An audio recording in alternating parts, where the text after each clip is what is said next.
ಎಲ್ಲರಿಗೂ ನಮಸ್ಕಾರ. ಎಲ್ರು ಹೇಗಿದ್ದೀರಾ? ಎಲ್ರು ಚೆನ್ನಾಗಿದ್ದೀರಾ ಅಂತ ಅನ್ಕೊಂತೀನಿ. ನಾವು ಕೂಡ ತುಂಬಾನೇ ಚೆನ್ನಾಗಿದ್ದೀವಿ. ಸೊ ಇದು ನೆಕ್ಸ್ಟ್ ಡೇ ಮಾರ್ನಿಂಗಿಗೆ ಅಂತ ಹೇಳ್ಬಿಟ್ಟು ಏನಾದ್ರೂ ಕಡಲೆಕಾಳಲ್ಲಿ ಸ್ಪೆಷಲ್ ಆಗಿ ಮಾಡೋಣ ಅಥವಾ ಸ್ನಾಕ್ಸ್ ಏನಾದ್ರು ಮಾಡೋಣ ಅಂತ ಹೇಳಿ. ಸೊ ನೈಟ್ ನಾನು ಅದನ್ನ ನೀರಲ್ಲಿ ಚೆನ್ನಾಗಿ ತೊಳೆದು ನೆನೆ ಹಾಕಿ ಓವರ್ ನೈಟ್ ಅದನ್ನ ಸೋಕ್ ಮಾಡಕ್ಕೆ ಅಂತ ಇಟ್ಟಿದ್ದೀನಿ. ಸೊ ನೆಕ್ಸ್ಟ್ ಡೇ ಮಾರ್ನಿಂಗ್ ಏನೆಲ್ಲ ಮಾಡಿದೆ, ಹೇಗಿತ್ತು ಅಂತ ಹೇಳ್ಬಿಟ್ಟು ನಿಮ್ ಜೊತೆ ಶೇರ್ ಮಾಡ್ಕೊಂತೀನಿ. ಅದಕ್ಕಿಂತ ಮುಂಚೆ ಸೊ ಯಾರೆಲ್ಲ ಸಬ್ಸ್ಕ್ರೈಬ್ ಆಗದಲೇ ವಿಡಿಯೋಸ್ನ ನೋಡ್ತಾ ಇದ್ದೀರಾ, ದಯವಿಟ್ಟು ನಮ್ಮ ಒಂದು ಯೂಟ್ಯೂಬ್ ಚಾನಲ್ಗೆ ಸಬ್ಸ್ಕ್ರೈಬ್ ಮಾಡ್ಕೊಳ್ಳಿ. ಹಾಗೆ ನಿಮ್ಮ ಒಂದು ಸಪೋರ್ಟ್ನ ನಮಗೆ ಕೊಡಿ ಅಂತ ಹೇಳ್ತಾ, ನಿಮ್ಮ ಒಂದು ಅನಿಸಿಕೆನ ಕಮೆಂಟ್ ಮೂಲಕ ನನಗೆ ತಿಳಿಸ್ತಾ ಹೋಗಿ. ಒಂದು ಪುಟ್ಟದಾಗಿ ಲೈಕ್ ಕೊಡೋದನ್ನ ಮರಿಬೇಡಿ. ಸೊ ಬನ್ನಿ, ಹೇಗಿತ್ತು ನನ್ನ ಒಂದು ಹೋಲ್ ಡೇ ಹೇಗಾಯಿತು ಅಂತ ನೋಡ್ಕೊಂಡು ಬರೋಣ. ಸೊ ಫಸ್ಟ್ ಡೇ ಹೇಳಿದ್ದೆ. ಸೊ ನನ್ನ ಒಂದು ಡೈಲಿ ರೊಟೀನ್ ಅಂತ ಹೇಳಿದ ತಕ್ಷಣ ಸೊ ಅದು ಕಿಚನ್ ಇಂದನೇ ಸ್ಟಾರ್ಟ್ ಆಗುತ್ತೆ ಅಂತ ಹೇಳಿ, ನಿನ್ನೆ ಶುಕ್ರವಾರ ಆಗಿರೋದ್ರಿಂದ ಸೊ ಅಡುಗೆ ಮನೆಗೆ ಬರೋದಕ್ಕಿಂತ ಮುಂಚೆನೆ ಸ್ನಾನ ಪೂಜೆ ಎಲ್ಲ ಮುಗಿಸ್ಕೊಂಡು ಇಲ್ಲಿ ನೈವೇದ್ಯಕ್ಕೆ ಏನಾದರೂ ರೆಡಿ ಮಾಡ್ಕೊಳ್ಳೋಣ ಅಂತ ಹೇಳ್ಬಿಟ್ಟು ಬಂದೆ.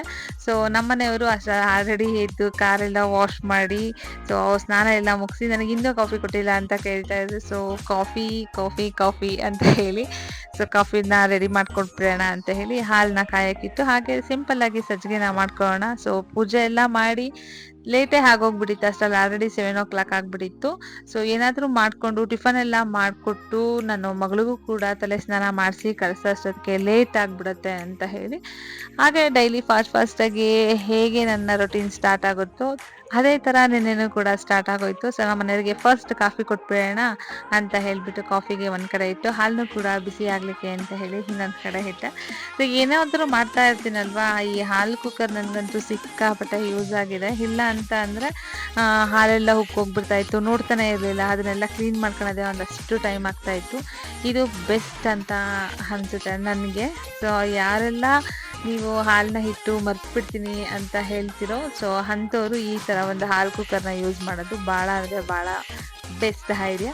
ಸೊ ಕಾಫಿ ಆಯಿತು, ನಮ್ಮ ಮನೆಯವ್ರಿಗೆ ಕಾಫಿ ಕೊಟ್ಬಿಡೋಣ ಅಂತ ಹೇಳಿದೆ. ನನಗೂ ಕೂಡ ಕಾಫಿ ಕುಡಿಬೇಕು ಅಂತ ಅನ್ನಿಸ್ತಿತ್ತು, ನನ್ನ ದಿನ ಪೂಜೆ ಕಂಪ್ಲೀಟ್ ಆಗಿರಲಿಲ್ಲ. ಸೊ ಹಾಗಾಗಿ ಅವರಿಗೆ ಕಾಫಿ ಕೊಟ್ಬಿಡೋಣ ಅಂತ ಹೇಳಿ ಬಿಸಿಯಾಗಿರುವಂತಹ ಕಾಫಿನ ನನ್ನ ಹಸ್ಬೆಂಡ್ಗೆ ಕೊಟ್ಬಿಟ್ಟು ಬಂದು ನೈವೇದ್ಯಕ್ಕೆ ಅಂತ ಹೇಳಿ ನಾನಿಲ್ಲಿ ಫಾಸ್ಟಾಗೇ ಸಜ್ಜಿಗೆನ ರೆಡಿ ಮಾಡ್ಕೊತಾ ಇದ್ದೆ. ಸೊ ನಮ್ಮ ಮನೆಯಲ್ಲಿ ನೈವೇದ್ಯಕ್ಕೂ ಆಗುತ್ತೆ, ಹಾಗೆ ಮಗಳಿಗೂ ಕೂಡ ಇಷ್ಟಪಟ್ಟು ತಿಂತಾಳೆ. ಮಗಳಿಗೆ ಸಜ್ಜಿಗೆ ಅಂತ ಅಂದರೆ ಸ್ವಲ್ಪ ಇಷ್ಟಪಟ್ಟು ತಿಂತಾಳೆ. ಹಾಗಾಗಿ ಒಂದು ಸ್ವಲ್ಪ ಜಾಸ್ತಿ ಕ್ವಾಂಟಿಟಿನಲ್ಲೇ ಮಾಡಿಬಿಡ್ತೀನಿ. ಸೊ ಒಂದು 70% ಅದು ಫ್ರೈ ಆದರೆ ಸಾಕು ರವೆ. ಇಲ್ಲ ಅಂತ ಅಂದರೆ ಉಪ್ಪಿಟ್ಟಿಗೆ ನಾವು ಫ್ರೈ ಮಾಡೋಷ್ಟು ಹದದಲ್ಲಿ ಮಾಡಿದ್ರೆ ಚೆನ್ನಾಗಾಗಲ್ಲ. ಒಂದು 70% ಅದು ರೋಸ್ಟ್ ಆಗಿದೆ ಅಂತ ಅಂದ ತಕ್ಷಣ ಅದಕ್ಕೆ ಬಿಸಿ ನೀರನ್ನು ಹಾಕಿ ಹೀಗೆ ಚೆನ್ನಾಗಿ ಅದನ್ನು ಬೇಯಿಸ್ಕೊತಾ ಇದ್ದೀನಿ. ಒಂದು 2-3 ಮಿನಿಟ್ಸ್ ಬೇಯಿಸಿದ್ರೆ ಸಾಕಾಗುತ್ತೆ. ಅದಕ್ಕೆ ಅದಾದಮೇಲೆ 1 ಲೋಟದಷ್ಟು ನಾನು ಹಾಲನ್ನು ಕೂಡ ಸೇರಿಸಿ ರುಚಿಗೆ ಎಷ್ಟು ಬೇಕೋ ಅಷ್ಟು ಸಕ್ಕರೆನ ಆ್ಯಡ್ ಮಾಡಿ, ಸೊ ಗಟ್ಟಿ ಆಯಿತು, ಸ್ವಲ್ಪ ಗಟ್ಟಿ ಆಗಿದೆ ಅಂತ ಅನಿಸುತ್ತೆ, ನಾವು ಅದಕ್ಕೆ ಮತ್ತೆ ಹಾಲನ್ನು ಹಾಕ್ಕೊಂಡ್ರೆ ಸಾಫ್ಟಾಗಿ ಸಜ್ಜಿಗೆ ಚೆನ್ನಾಗಿರುತ್ತೆ. ಟೇಸ್ಟ್ ಕೂಡ ತುಂಬಾ ಚೆನ್ನಾಗಿ ಅನಿಸುತ್ತೆ. ಮೇಲೆ ಅದಕ್ಕೆ ಬೇಕಾಗಿರುವಂತಹ ಡ್ರೈ ಫ್ರೂಟ್ಸ್ ಹಾಗೆ ಇನ್ನೊಂದು ಸ್ಪೂನು ತುಪ್ಪನ ಹಾಕಿಟ್ರೆ ನೈವೇದ್ಯಕ್ಕೂ ಚೆನ್ನಾಗಿರುತ್ತೆ, ತಿನ್ನಲಿಕ್ಕೂ ಕೂಡ ಚೆನ್ನಾಗಿರುತ್ತೆ. ಸೊ ಪೂಜೆ ಕಂಪ್ಲೀಟ್ ಮಾಡಿಬಿಟ್ಟು ಬರೋ ಅಷ್ಟರಲ್ಲಿ ಕಾರ್ನ್ನ ಬೇಯಲಿಕ್ಕೆ ಇಟ್ಬಿಡೋಣ. ಯಾಕೆಂದರೆ ಅವಳಿಗೆ ಸ್ನ್ಯಾಕ್ಸಿಗೆ ಏನಾದರೂ ಡಬ್ಬಿ ಕೊಡಬೇಕಲ್ವಾ. ಸೊ ಅಷ್ಟರಲ್ಲಿ ಈ ಒಂದು ಕಾರ್ನ್ ನೀಟಾಗಿ ಬೆಂದಿರುತ್ತೆ ಅಂತ ಹೇಳಿಬಿಟ್ಟು ಪೂಜೆ ಕಂಪ್ಲೀಟ್ ಮಾಡಿಬಿಟ್ಟು ಬರೋಣ ಅಂತ ಹೇಳಿಬಿಟ್ಟು ಹೋದೆ. ಸೊ ಪೂಜೆ ಎಲ್ಲ ಚೆನ್ನಾಗಿ ಆಯಿತು. ಸೊ ಮತ್ತೆ ಇನ್ನು ಕಿಚನ್ ರೊಟೀನ್ ಸ್ಟಾರ್ಟ್ ಆಗಿಬಿಡುತ್ತಲ್ವಾ. ಸೊ ಬಂದ್ಬೇಡ ಕಿಚನ್ಗೆ ಅಂತ ಹೇಳ್ಬಿಟ್ಟು ಬಂದೆ. ಇನ್ನೂ ಸ್ವಲ್ಪ ನಾನು ಸ್ವೀಟ್ ಪೊಟಾಟೊ ಕೂಡ ಬೇಯಿಸೇ ಇರಲಿಲ್ಲ. ಆಲ್ರೆಡಿ ನಮ್ಮ ಮನೆಯವರು ಲೇಟ್ ಆಯಿತು, ನನಗೆ ಬೇಗ ಕೊಟ್ಬಿಡಮ್ಮ, ಹೋಗ್ಬಿಡ್ತೀನಿ ಅಂತ ಹೇಳಿದ್ರು. ಸೊ ಎಷ್ಟೆಷ್ಟಾಗಿದೆ ಅಷ್ಟೇ ಅವರಿಗೆ ಬಾಕ್ಸ್ ಪ್ಯಾಕ್ ಮಾಡಿ ಕಳಿಸಿದಾಯಿತು. ಒಂದೇ ಒಂದು ಕಾರ್ನ ಹಾಕಿ ಸ್ನ್ಯಾಕ್ಸಿಗೆ ಏನಾದರೂ ತಿನ್ಕೊಳ್ಳಿ ಅಂತ ಹೇಳಿಬಿಟ್ಟು ಒಂದು ಕಾರ್ನ ಹಾಕಿ ಸ್ವೀಟ್ ಪೊಟಾಟೊನ ನೆಕ್ಸ್ಟ್ ಇನ್ನೊಂದು ಸಲ ಅದನ್ನು ಬೇಯಲಿಕ್ಕಿಟ್ಟು ಮಗಳಿಗೆ ಕೊಡೋಣ ಅಂತ ಹೇಳಿಬಿಟ್ಟು ಅವ್ರಿಗೆ ಅನ್ನ ಸಾಂಬಾರು ಹಾಗೆ ಟಿಫನ್ ಏನು ಮಾಡೋಕ್ಕಾಗಲಿಲ್ಲ, ಲೇಟ್ ಆಗಿತ್ತು. ಅವಳಿಗೆ ತಲೆ ಸ್ನಾನ ಬೇರೆ ಇತ್ತು ಅಂತ ಹೇಳಿಬಿಟ್ಟು ಸೊ ಪುಳಿಯೋಗರೆ ಗೊಜ್ಜೆ ಇತ್ತಲ್ವಾ, ಅದನ್ನೇ ಕಲಿಸ್ಬಿಟ್ಟು ಕೊಡ್ತೀನಿ, ತೊಗೊಂಡೋಗಿ ಅಡ್ಜಸ್ಟ್ ಮಾಡ್ಕೊಳ್ಳಿ, ಸಂಜೆ ಏನಾದರೂ ಮಾಡೋಣ ಅಂತ ಹೇಳಿಬಿಟ್ಟು ಅವ್ರಿಗೆ ಪುಳಿಯೋಗರೆ ಗೊಜ್ಜಿತ್ತು, ಅದನ್ನೇ ನೀಟಾಗಿ ಕಲಸಿ ಹಾಕಿ ಕಳಿಸ್ದೆ. ಸೊ ನಮ್ಮನೇಲಿ ಯಾವುದೇ ರೀತಿ ಕಿರಿಕಿಲ್ಲ. ಹೋಟೆಲಲ್ಲಿ ತಿಂದರೆ ನನಗೆ ಅಡ್ಜಸ್ಟ್ ಆಗಲ್ಲ, ನೀನು ಏನಾದರೂ ಕೊಡು ಆದರೆ ಮನೆ ಫುಡ್ ಕೊಡು ಅಂತ ಜಾಸ್ತಿ ಕೇಳ್ತಾರೆ. ಅದಕ್ಕೆ ತಕ್ಕಂತೆ ಕೆಲವೊಂದು ಸಲ ಹೋಟೆಲ್ ತಿನ್ನೋದೇ ಇಲ್ಲ ಅಂತ ಅಲ್ಲ, ಕೆಲವೊಂದು ಟೈಮ್ ಹೋಟೆಲಲ್ಲಿ ಕೂಡ ತಿನ್ನೋ ಅಂಥ ಪರಿಸ್ಥಿತಿನೇ ಹೌದು. ಏಕೆ ಅಂತಂದರೆ ಮನೆಯಲ್ಲಿ ಕೆಲವು ಟೈಮ್ ಆಗಿರಲ್ಲ ಅಥವಾ ಆಗಿರುತ್ತೆ, ಅಥವಾ ಹೊರಗಡೆ ಏನಾದರೂ ಇದ್ದರೆ ಹೋಟೆಲ್ದೇ ಅಡ್ಜಸ್ಟ್ ಮಾಡ್ಕೊತಾರೆ.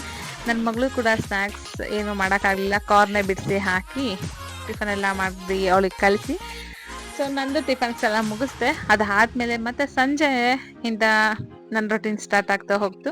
ಅವಳು ಡ್ಯಾನ್ಸ್ ಕ್ಲಾಸ್ ಎಲ್ಲ ಮುಗಿಸ್ಕೊಂಡು ಬಂದು ನನಗೆ ಎಕ್ಸ್ಪ್ಲೈನ್ ಮಾಡ್ತಾ ಇದ್ರು, ಹೇಗೆ ಇರುತ್ತೆ, ಹೇಗೆ ಮಾಡಬೇಕು ಅಂತ ಹೇಳ್ಬಿಟ್ಟು. ಮತ್ತಿನ್ನು ಹೆಂಗೆ ಮಾಡಬೇಕು ಹೇಗೆ ಏನೋ ಒಂದು ಮುದ್ದಾಗಿ ಹೇಳ್ತಾರಲ್ವಾ, ನಾವು ಅದನ್ನ ಕೇಳ್ಕೊಂಡ್ರೆ ಅವ್ರಿಗೂ ಒಂದ್ ಸಮಾಧಾನ ಇರುತ್ತೆ, ನಮಗೂ ಒಂದ್ ಖುಷಿ ಇರುತ್ತೆ, ಏನೋ ಒಂದು ಇಂಟ್ರೆಸ್ಟ್ ಅಲ್ಲಿ ಕಲಿತಿದಾರಲ್ವಾ, ಕಲೀಲಿ ಅಂತ ಹೇಳ್ಬಿಟ್ಟು.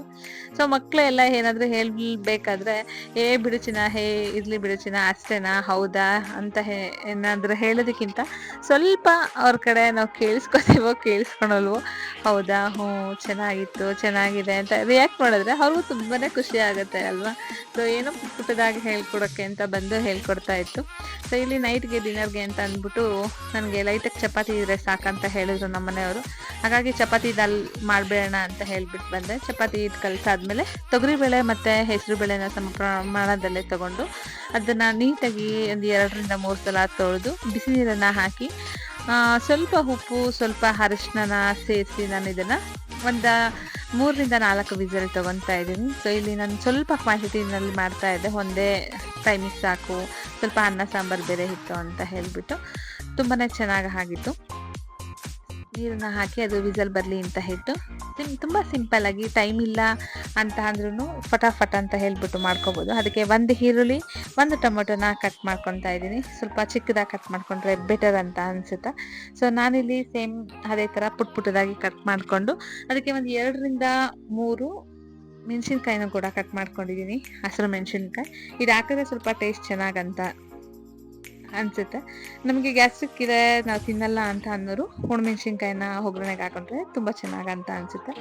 ಮತ್ತೊಂದು ಪ್ಯಾನ್ಗೆ ಅಥವಾ ಬಾಣಲಿಗೆ ನಾನು ಸ್ವಲ್ಪ ಆಯಿಲ್ನ ಹಾಕಿ ಅದಕ್ಕೆ ಒಂದು ಅರ್ಧ ಟೇಬಲ್ ಸ್ಪೂನಷ್ಟು ಸಾಸಿವೆ ಮತ್ತು ಜೀರಿಗೆನ ಹಾಕ್ಕೊಂಡು ಸ್ವಲ್ಪ ಕರಿಬೇವನ್ನ ಸೇರಿಸಿ ಕಟ್ ಮಾಡಿಟ್ಟಿರುವಂತಹ ಈ ಒಂದು ಹಸಿರು ಮೆಣಸಿನ್ಕಾಯಿನ ಕೂಡ ಹಾಕ್ಕೊಂಡು ಚೆನ್ನಾಗಿ ಬಾಡಿಸ್ಕೊತಾ ಇದ್ದೀನಿ. ಅದಾದಮೇಲೆ ಆನಿಯನ್ನ ಹಾಕ್ಕೊಂಡು ಸ್ವಲ್ಪ ಅದು ಬಾಡಿಸಿದ ಮೇಲೆ ನಾನು ಕಡಲೆಕಾಯಿ ಬೀಜನ ಕೂಡ ಹಾಕಿದ್ದೀನಿ. ಒಂದು 2 ನಿಮಿಷ ಅದು ಬಾಡಿದ ಮೇಲೆ ನಾನು ಈ ಆನಿಯನ್ ಜೊತೆನೇ ಮಿಕ್ಸ್ ಮಾಡಿಕೊಂಡು ಅದನ್ನು ಕೂಡ ಬಾಡಿಸ್ಕೊಂಡು ಇದಕ್ಕೆ ನಾನು ಕಟ್ ಮಾಡಿಟ್ಟಿರುವಂತಹ ಟೊಮೊಟೊನ ಸೇರಿಸಿ ಸ್ವಲ್ಪ ಟೊಮೊಟೊ ಸಾಫ್ಟ್ ಆಗೋವರೆಗೂ ನಾನು ಅದನ್ನು ಬೇಯಿಸ್ಕೊತಾ ಇದ್ದೀನಿ. ಸೊ ಅಷ್ಟರಲ್ಲಿ ನಾನು ಬೇಳೆನ ಏನು ಕೂಗಲಿಕ್ಕೆ ಅಂತ ಹೇಳ್ತಿದ್ದೆ ಅದೆಲ್ಲ ಚೆನ್ನಾಗಿ ವಿಸಲ್ ಬಿಟ್ಬಿಟ್ಟಿತ್ತು. ಸೊ ಹಾಗಾಗಿ ಅದನ್ನು ಸ್ವಲ್ಪ ಒಂದು ಚೂರು ಅದನ್ನು ಸ್ಮ್ಯಾಶ್ ಮಾಡ್ಕೋಬೇಕಾಗುತ್ತೆ, ಯಾಕೆಂದರೆ ಬೇಳೆ ಥರ ಸ್ವಲ್ಪ ಹಾಗೆ ಕಾಣಿಸ್ತಾ ಇತ್ತು. ನಾನು ಇನ್ನೊಂದು 2 ವಿಸಲ್ ತೊಗೋಬೇಕಾಗಿತ್ತು ಅಂತ ಅನಿಸುತ್ತೆ. ಇದೊಂದು ಒಂದೊಂದ್ಸಲ ಒಂದೊಂದು ಥರ ಇರುತ್ತೆ ಬೇಳೆ, ಒಂದ್ಸಲ ಚೆನ್ನಾಗಿ ಬೇಯುತ್ತೆ, ಒಂದ್ಸಲ ಚೆನ್ನಾಗಿ ಬೇಯಲ್ಲ. ಅದನ್ನು ನೋಡಿಕೊಂಡು ನಾನು ವಿಸಲ್ ಹಾಕಿಸ್ಕೋಬೇಕಾಗತ್ತೆ. ಸೊ ನೈಟ್ ನನ್ನ ಮಗಳಾಲೆ ಆಲ್ರೆಡಿ ಊಟ ಬೇಕಂತ ಕೇಳ್ತಾ ಇದ್ಲು. ಸೊ ಹಾಗಾಗಿ ಮತ್ತೆ ಅದನ್ನು ಕೂಗ್ಸೋದು, ಅದು ವಿಸಲ್ ಬಿಡೋದು ಟೈಮ್ ಆಗಿಬಿಡತ್ತೆ ಅಂತ ಹೇಳಿ ಸ್ವಲ್ಪ ಹಾಗೆ ಅದನ್ನು ಸ್ಮ್ಯಾಶ್ ಮಾಡಿಕೊಂಡು ಅದಕ್ಕೆ ಸ್ವಲ್ಪ ಗರಂ ಮಸಾಲ, ಖಾರಕ್ಕೆ ಬೇಕಾಗಿರೋಷ್ಟು ಖಾರದ ಪುಡಿ, ರುಚಿಗೆ ಬೇಕಾಗಿರೋಷ್ಟು ಉಪ್ಪು, ಆಲ್ರೆಡಿ ನಾವು ಹಾಕಿ ಬೇಯಿಸಿರ್ತೀವಿ ಉಪ್ಪನ್ನ ಬೇಳೆಗೆ, ನೋಡಿಕೊಂಡು ಸ್ವಲ್ಪ ಉಪ್ಪನ್ನ ಹಾಕ್ಕೊಂಡು ಸ್ವಲ್ಪ ಧನಿಯಾ ಪುಡಿನ ಸೇರಿಸ್ಕೊಂಡು ಇದಕ್ಕೆ ಮೇಲೆ ಕಟ್ ಮಾಡಿರುವಂತಹ ಕೊತ್ತಂಬರಿ ಸೊಪ್ಪನ್ನ ಹಾಕ್ಕೊಂಡ್ರೆ ಸೂಪರ್ ಆ್ಯಂಡ್ ಟೇಸ್ಟಿಯಾಗಿರುವಂತಹ ಲೈಟ್ ಆಗಿರುವಂತಹ ಒಂದು ದಾಲ್ ರೆಡಿ ಆಗಿಬಿಟ್ಟಿರುತ್ತೆ, ತುಂಬಾ ಚೆನ್ನಾಗಿರುತ್ತೆ. ಸೊ ನಾನಿಲ್ಲಿ ಚಪಾತಿಗೆ ಅಂತ ಹೇಳ್ಬಿಟ್ಟು ಮಾಡಿದ್ದೆ ಅಲ್ವಾ, ಸ್ವಲ್ಪ ಅದು ತಿಕ್ಕಾಗಿರೋ ಥರ ಮಾಡಿಕೊಂಡೆ. ನಿಮ್ಮ ಅದಕ್ಕೆ ನೋಡಿಕೊಂಡು ನೀರನ್ನು ಕೂಡ ಸೇರಿಸ್ಕೋಬೋದು. ಸೊ ಚಪಾತಿ ಎಲ್ಲ ರೆಡಿ ಮಾಡಿ ನನ್ನ ಮಗಳಿಗೆ ಕೂಡ ನಾನು ಊಟನ ಹಾಕ್ಕೊಟ್ಟೆ. ಸೊ ಅವಳು ಕೂಡ ತುಂಬ ಇಷ್ಟಪಟ್ಟು ತಿಂತಾಳೆ ಈ ಥರದ್ದೆಲ್ಲ ಆದರೆ. ನೈಟ್ ಆಲ್ಮೋಸ್ಟು ಚಪಾತಿ ಅಥವಾ ಮುದ್ದೆ ನಮ್ಮ ಮನೇಲಿ 2ರಲ್ಲಿ ಏನಾದರೂ ಒಂದು ಇದ್ದೇ ಇರುತ್ತೆ. ಸೊ ಅವ್ರಿಗೆಲ್ಲ ಹಾಕ್ಕೊಟ್ಟಾದ್ಮೇಲೆ ನಾನು ಕೂಡ ಚಪಾತಿ ತಿನ್ನೋಣ ಅಂತ ಹೇಳ್ಬಿಟ್ಟು ಬಂದೆ. ಸೊ ಈ ಒಂದು ಕಾಂಬಿನೇಷನ್ ಕೂಡ ತುಂಬಾ ಇಷ್ಟ ಆಗುತ್ತೆ ನಮಗೆಲ್ಲ. ನೀವೊಂದ್ಸಲ ಟ್ರೈ ಮಾಡಿ ನೋಡಿ ಹೇಗಿತ್ತು ಅಂತ ಹೇಳ್ಬಿಟ್ಟು ನನಗೆ ತಿಳಿಸಿ. ಸೊ ಏನೋ ತರಕಾರಿ ಇಲ್ಲ, ಚಪಾತಿ ಏನು ಚಟ್ನಿ ಮಾಡಿದ್ರೆ ತಿನ್ನಲ್ಲ ಅಂತ ಅನ್ನೋಂತಹ ಟೈಮಲ್ಲಿ ಈ ಒಂದು ರೆಸಿಪಿನ ನೀವು ಟ್ರೈ ಮಾಡ್ಬೋದು, ತುಂಬ ಇಷ್ಟಪಟ್ಟು ತಿಂತೀರಾ. ಸೊ ಅದ್ರ ಜೊತೆಗೆ ಈ ಒಂದು ದಾಲ್ನ ಜಸ್ಟ್ ನಾವು ಚಪಾತಿ ಜೊತೆನೇ ಅಲ್ಲ, ಸೂಪರ್ ಆಗಿರುತ್ತೆ. ಸೊ ಟ್ರಸ್ಟ್ ಮೀ, ನೀವೆಲ್ಲರೂ ಕೂಡ ತುಂಬ ಇಷ್ಟಪಟ್ಟು ಮಾಡ್ಕೊಂಡು ತಿಂತೀರಾ. ಸೊ ಏನೋ ಸಾಂಬಾರು ಮಾಡೋಕ್ಕಾಗಲ್ಲ ಅಂತ ಅಂದರೂ ಕೂಡ ಈ ಒಂದು ದಾಲ್ನ ನಾವು ರೈಸ್ ಜೊತೆಗೆ ಮಾಡಿಕೊಂಡ್ರೆ ಸಿಕ್ಕಾಪಟ್ಟೆ ಅಮೇಝಿಂಗ್ ಆಗಿರುತ್ತೆ. ಸೊ ನನಗಂತೂ ತುಂಬಾ ಇಷ್ಟ. ಸೊ ಅದಕ್ಕೆ ನಾನೇನು ಮಾಡ್ತಾ ಇದ್ದೀನಿ, ರೈಸ್ ಜೊತೆ ಈ ಒಂದು ದಾಲ್ನ ಬಡಿಸ್ಕೊಂಡು ಮೇಲೆ ಸ್ವಲ್ಪ ತುಪ್ಪ ಹಾಕ್ಕೊಂಡು ತಿಂತಾ ಇದ್ರೆ ನಿಜವಾಗ್ಲೂ ಅಮೇಝಿಂಗ್ ಆಗಿರುತ್ತೆ. ಸೊ ಸಿಕ್ಕಾಪಟ್ಟೆ ಇಷ್ಟಪಟ್ಟು ತಿಂತೀರಾ ನೀವು ಕೂಡ. ಆದರೆ ತುಪ್ಪ ದಾಲ್ ರೈಸ್ ಕಾಂಬಿನೇಷನ್ ಅಂತೂ ಎಕ್ಸಲೆಂಟ್. ಸೊ ತಿಂತಾ ಇದ್ರೆ ಸೈಡ್ಸಲ್ಲಿ ಏನು ಇಟ್ಟಿರ್ತಾರೆ ಅನ್ನೋದು ಕೂಡ ಮರ್ತೋಗುತ್ತೆ. ಯಾಕೆ ಅಂತ ಅಂದರೆ ಹೊಟ್ಟೆ ತುಂಬ ಇದನ್ನ ತಿನ್ನಬೇಕು ಅಂತ ಅನ್ನೋಷ್ಟು ಕ್ರೇವಿಂಗ್ಸ್ ಆಗುತ್ತೆ. ಅಷ್ಟೊಂದು ಚೆನ್ನಾಗಿರುತ್ತೆ. ನನಗಂತೂ ಸಿಕ್ಕಾಪಟ್ಟೆ ಇಷ್ಟ. ಚಪಾತಿನ ಅರ್ಧಕ್ಕೆ ಬಿಟ್ಟು ಬೇಕಾದರೆ ನಾನು ರೈಸ್ ಜೊತೆ ತಿಂತೀನಿ, ಅಷ್ಟು ಇಷ್ಟ ನನಗೆ. ಮಾರ್ನಿಂಗ್ 10:40 ಅಷ್ಟರಲ್ಲಿ ನನ್ನ ಎಲ್ಲ ಕೆಲಸ ಮುಗ್ದಿತ್ತು. ಆದರೆ ಒಂದು ಕೆಲಸ ಪೆಂಡಿಂಗ್ ಇತ್ತು. 12 ಅಷ್ಟರಲ್ಲಿ ಒಂದು ಸ್ಯಾರಿನ ಕೊಡಬೇಕಾಗಿತ್ತು. ಸೊ ನನಗೆ ನಾನೇ ಚಾಲೆಂಜ್ ಮಾಡಿಕೊಂಡೆ. 12 ಅಷ್ಟರಲ್ಲಿ ನಿಜ ಅಂದರೆ ನನಗೆ ಮಿನಿಮಮ್ ಅಂತ ಅಂದರೂ ಒಂದು ಸ್ಯಾರಿ ಕಂಪ್ಲೀಟ್ ಮಾಡಲಿಕ್ಕೆ ಒಂದು 2 ಅವರ್ಸ್ ಆದರೂ ಬೇಕಾಗತ್ತೆ. ಸೊ ಆದರೆ ಎಷ್ಟು ಫಾಸ್ಟಾಗಿ ಆಗುತ್ತೆ ಅಷ್ಟು ಫಾಸ್ಟಾಗಿ ಹಾಕೋಣ, ನಾನು 1.5 ಅವರಲ್ಲಿ ಕಂಪ್ಲೀಟ್ ಮಾಡಲೇಬೇಕು ಇದನ್ನು ಅಂತ ಹೇಳ್ಬಿಟ್ಟು ಫಾಸ್ಟಾಗಿ ಹಾಕ್ತಾ ಇದ್ದೆ. ಜಸ್ಟ್ 140 ಟೈಮ್ಸಲ್ಲಿ ನಾನು ಕಂಪ್ಲೀಟ್ ಮಾಡಿದೆ. 2 ಅವರ್ಸ್ ತಗೊಳ್ಳಿಲ್ಲ, ಬೇಗ ಬೇಗ ಮುಗಿಸ್ದೆ. ಅಂದರೆ ಕಲರ್ ಕಾಂಬಿನೇಷನ್ ಅಂತೂ ಸೂಪರ್ ಆಗಿದೆ ಅಲ್ವಾ, ತುಂಬಾ ಚೆನ್ನಾಗಿ ಕಾಣಿಸ್ತಾ ಇತ್ತು. ನನಗಂತೂ ಈ ಕಲರ್ ಎರಡೂ ತುಂಬ ಇಷ್ಟ. ರಮಾ ಗ್ರೀನ್ ಹಾಗೆ ರಾಣಿ ಪಿಂಕ್ ಸಿಕ್ಕಾಪಟ್ಟೆ ಚೆನ್ನಾಗಿ ಕಾಣಿಸ್ತಾ ಇತ್ತು. ಸೊ ನೋಡ್ತಾ ಇರ್ಬೋದು ಇದು ಫೈನಲ್ ಹೇಗೆ ಬಂತ ಅಂತ ಹೇಳಿ. ಇದಿಷ್ಟು ನನ್ನ ಇವತ್ತಿನ ಒಂದು ವ್ಲಾಗ್ ಆಗಿತ್ತು. ನೆಕ್ಸ್ಟ್ ವಿಡಿಯೋದೊಂದಿಗೆ ಮತ್ತೆ ಸಿಗ್ತೀನಿ. ಟೇಕ್ ಕೇರ್, ಬಾಯ್.